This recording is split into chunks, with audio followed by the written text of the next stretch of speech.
no diálogo entendido para este slide. A ver, pensemos en esto. ¿Cómo es posible que un mangaka, con un estilo que a primera vista parece simple, haya logrado un éxito tan masivo? Y no solo eso, sino una influencia que sigue hasta hoy. Esa es la gran pregunta que vamos a desentrañar. Es que el legado de Mitsuteru Yokoyama es, de verdad, todo un enigma. Pensemos en la cantidad de obras que produjo. Fue una locura. Y su influencia, bueno, es innegable. Pero, y aquí está el detalle, su estilo no tiene esa carga emocional, ese flash que siempre esperamos de los grandes genios del manga. Entonces, ¿cuál es el truco? ¿Dónde está la genialidad? Y para empezar a entenderlo, tenemos que darnos cuenta de algo clave. Su estilo no fue una decisión artística tomada en un estudio, así como así, para nada. Fue más bien el resultado directo, casi una consecuencia inevitable, del mundo que le tocó vivir. Los primeros años de su vida, de hecho, definieron toda su carrera. Nació en Kobe, una ciudad portuaria, así que desde chico estuvo expuesto a un montón de culturas e historias de afuera.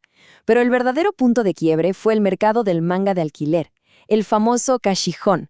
Era un mundo súper exigente. Ahí aprendió que lo más importante no era experimentar o ser súper artístico, sino ser rápido, ser claro y producir sin parar. Y de esa experiencia sacó 3 reglas de oro, que se convirtieron en el ADN de todo lo que hizo después. Primero, historias fáciles de seguir. Segundo, conflictos súper claros, buenos contra malos, sin grises. Y tercero, personajes que no se enredaban en dramas emocionales complicados. Al final del día, lo único que importaba era que la historia se leyera de un tirón, que fuera legible. Ok, con esa base tan sólida y directa, Yokoyama se puso a explorar un tema que es, bueno, bastante profundo, la idea del poder. Pero no como algo bueno o malo, sino como una fuerza completamente neutral, sin moralidad. El ejemplo perfecto de esto es su creación más famosa, Tetsujin 28 Go. Este robot gigante es una maravilla para explicarlo. ¿Por qué? Porque no tiene voluntad propia. Es, literalmente, un arma. Un cascarón vacío que puede usarse para construir o para destruir. Todo depende de quién tenga el control remoto. Y claro, esto conectaba de lleno con el Japón de la posguerra, que veía la tecnología justo así, como una herramienta increíble para reconstruir el país, pero también como un recordatorio constante del poder de la destrucción. Básicamente, toda su obra se podría resumir en esa idea. El poder en sí mismo no es ni bueno ni malo. Es solo una herramienta. La moralidad, la responsabilidad, todo eso recae 100% en la persona que lo usa. Y esta idea es tan potente que es el puente perfecto entre sus historias de robots y lo que vino después, sus historias de superhumanos. Y justo en Babel 2 vemos cómo evoluciona este pensamiento. Porque acá, tener un poder increíble no es un regalo, para nada. Es una carga pesadísima. El protagonista es un tipo solitario, aislado, que vive con el estrés constante de tener que controlar habilidades que podrían literalmente acabar con todo. El foco ya no está en el poder como herramienta, sino en el costo humano, en el peso que significa manejar algo tan grande.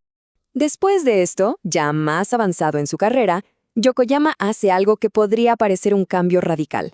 Se mete de lleno en las épicas históricas, como su famosa adaptación del romance de los 3 reinos, Sangokushi. Pero ojo, no es que de repente le haya cambiado el gusto. En realidad, es el paso más lógico del mundo. Si ya estaba interesado en grandes sistemas de poder, ¿qué sistema más grande y complejo que la propia historia? Y la forma en que contaba la historia era única. No le interesaba tanto el drama personal de un rey y un general, no. Él presentaba la historia como si fuera una máquina gigante y compleja. Se centraba en la causa y el efecto. Cómo se movían los ejércitos, por qué cambiaban las alianzas, cuáles eran las consecuencias de una decisión. Todo para que ese sistema tan caótico que es la historia se volviera, bueno, legible, comprensible. Ok, todo esto está muy bien, pero queda una pregunta en el aire. ¿Cómo demonios hizo para producir tanto? La cantidad de manga que publicó es astronómica. Y la respuesta, la verdad, no está tanto en el arte como en la logística, en su enfoque casi industrial para hacer manga. Pensemos en su estudio no como el taller de un artista bohemio, sino como una fábrica, una línea de producción. Tenía un montón de asistentes, cada uno con una tarea súper específica. Esta división del trabajo le permitía mantener un ritmo de producción simplemente brutal y, lo más importante, con una calidad siempre constante. La clave de su éxito a largo plazo no fue un destello de genialidad, fue el sistema.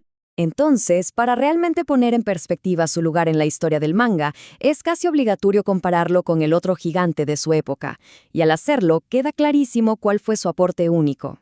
Y aquí está el choque de titanes. Por un lado, Osamu Tezuka, el llamado dios del manga, que se clavaba en la psicología de los personajes, en lo que él llamaba el himno a la vida. Yokoyama fue muy inteligente.